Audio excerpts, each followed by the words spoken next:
ಇನ್ನು ನೀವು ನಾನ್ ರವಿ ಸರ್ ತರ ಕಾಣಿಸ್ತಾ ಇದ್ದೀನಿ ಅಂತ ಗೊತ್ತಾದ ಮೇಲೆ ನೀವು ಅವರನ್ನ ಇಷ್ಟಪಡೋದಕ್ಕೆ ಶುರು ಮಾಡಿದ್ರ ಅಥವಾ ನಿಮ್ಗೆ ಫಸ್ಟ್ ಇಂದನೂ ಅವರಂದ್ರೆ ಇಷ್ಟ ಇತ್ತಾ? ನಾನು ಚಿಕ್ಕವನಿಂದ ಅವರು ಪ್ರಥಮ ಪಿಕ್ಚರ್ ನೋಡಿದ್ದು ಪ್ರೇಮಲೋಕ. ನಾನು ಚಿಕ್ಕವನವನು, ಅವಾಗಲಿಂದ ಅವ್ರ ಮೇಲೆ ಒಂದು ಮೋಹ. ಅವ್ರ ಸಾಂಗ್ ಆಗಿರ್ಬೋದು, ಅವ್ರ ಸ್ಟೋರಿ ಆಗಿರ್ಬೋದು. ನಾವು ಎಷ್ಟೋ ಸರ್ತಿ ನಾವು ಚಿಕ್ಕವನಿದ್ದಾಗ ನಮ್ಮ ಹಳ್ಳಿಯಲ್ಲಿ ಥಿಯೇಟ್ರು ಓಪನ್ ಥಿಯೇಟರ್ ಇರ್ತಿತ್ತು ನಮ್ಮಲ್ಲಿ. ಅಂದರೆ ಬಯಲು ಜಾಗದಲ್ಲಿ ಸ್ಕ್ರೀನ್ ಹಾಕಿಬಿಟ್ಟು ನೈಟು ಫಿಲ್ಮ್ ತೋರಿಸ್ತಿದ್ರು ಅವ್ರಿಗೆ. ನಾವು ಎಷ್ಟೋ ಸರ್ತಿ ನನ್ನ ಹುಚ್ಚ ಹೆಂಗಂದರೆ ಅವ್ರು ಬಂದಿದ್ದಾರೆ, ಹಿಂದೆ ಇದ್ದಾರೆ ಅವರು ಅಂತ ಮಧ್ಯೆ ನಾನು ಹೋಗಿ ಹಿಂದ್ಗಡೆ ಪಡೆದಿಂದ ನೋಡ್ಕೊಂಡು ಬರ್ತಿದ್ದೆ. ನಾನು ಆ ಥರ ಒಂದು ಮೂಡು ಅಪ್ಸೆಟ್ ಆಗಿತ್ತು ನನಗೆ. ಅಂದರೆ ಹಿಂದೆ ಇರ್ತಾರೆ ಅವರು ಅಂತ ನಮ್ಮದು ಏನೋ ಒಂದು ಕಲ್ಪನೆ ಅವಾಗ. ಆ ಥರ ಒಂದು ಹುಚ್ಚು ನಮಗೆ, ಅವ್ರು ನೋಡಬೇಕು, ಅಲ್ಲಿ ಇರ್ತಾರೆ, ಅವ್ರು ಬಂದಿರ್ತಾರೆ ಅಂತ ಹಿಂಗೆ ಒಂದು ಹುಚ್ಚು ಅವಾಗ. ಇನ್ನು ಇದೆಲ್ಲ ಓಕೆ, ಈ ವಿಚಾರದಲ್ಲೂ ಕೂಡ ನನ್ನ ಪ್ರಕಾರ ನೀವು ನಿಮ್ಮ ಜೀವನದಲ್ಲಿ ಒಂದು ಕಹಿ ಘಟನೆ ಅನ್ನೋದನ್ನ ಅನುಭವಿಸಿರ್ತೀರ. ಯಾಕಂದ್ರೆ ಎಲ್ಲರ ಜೀವನದಲ್ಲೂ ಕಹಿ ಸಿಹಿ ಎರಡೂ ಇದ್ದೇ ಇರುತ್ತೆ. ಈ ಗೆಟಪ್ ಬಂದ ಮೇಲೂ ಕೂಡ ಏನಾದರೂ ಈ ಒಂದು ಘಟನೆನ ಮರೆಯೋದಕ್ಕೆ ಆಗೋದೇ ಇಲ್ಲ ಅಂತಂದ್ರೆ ಅದೇನು ಅಂತ? ಒಂದ್ಸತಿ ನಾನು ವೇದಿಕೆ ಕೊಡುವಾಗ, ಅಂದರೆ ಇದು ಸ್ಟೇಜ್ ಹತ್ತಕ್ಕಿಂತ ಬಿಫೋರ್ ನಾನು ವೇದಿಕೆ ಹೋಗ್ತಾ ಇರುವಾಗ ಕಾಲಲ್ಲಿ ಏನೋ ಒಂದು ಎಡವಟ್ಟಾಗಿ ನಾನು ಅವತ್ತು ಬೀಳ್ತೀನಿ ನಾನು ಕೆಳಗಡೆ.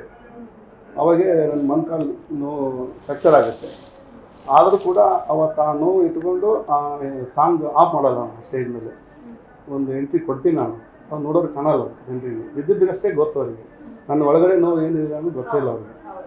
ಅವತ್ತೊಂದು ಎಟ್ಟು ಮಾಡಿ ಆ ಸಾಂಗ್ ಪೂರ ಕಂಪ್ಲೀಟ್ ಮುಗಿಸಿ ನಾನು ಮನೆಗೆ ಬಂದ ಮೇಲೆ ಅದು ತುಂಬ ನೋವಾಯಿತು.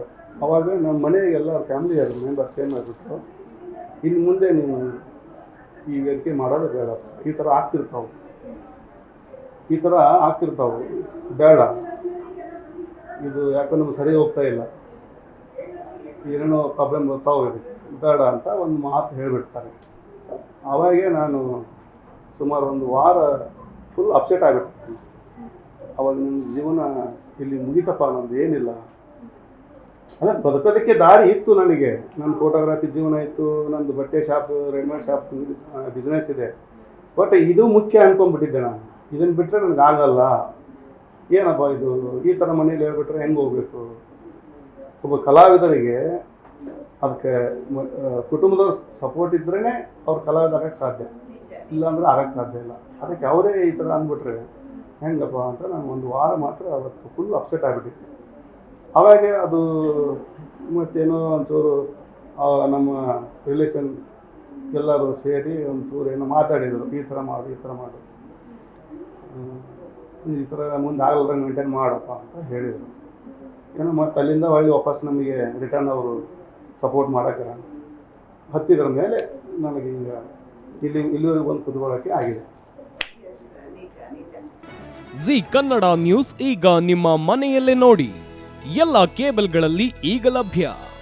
ಸನ್ Direct 292, Jio TV 1334, U digital 162, city cable 51, GTPL 17, Abhishek cables 821, rock line telecommunication 51, Shri Basaveshwara number 60, Vinayaka digital number 53, in digital number 896ರಲ್ಲಿ.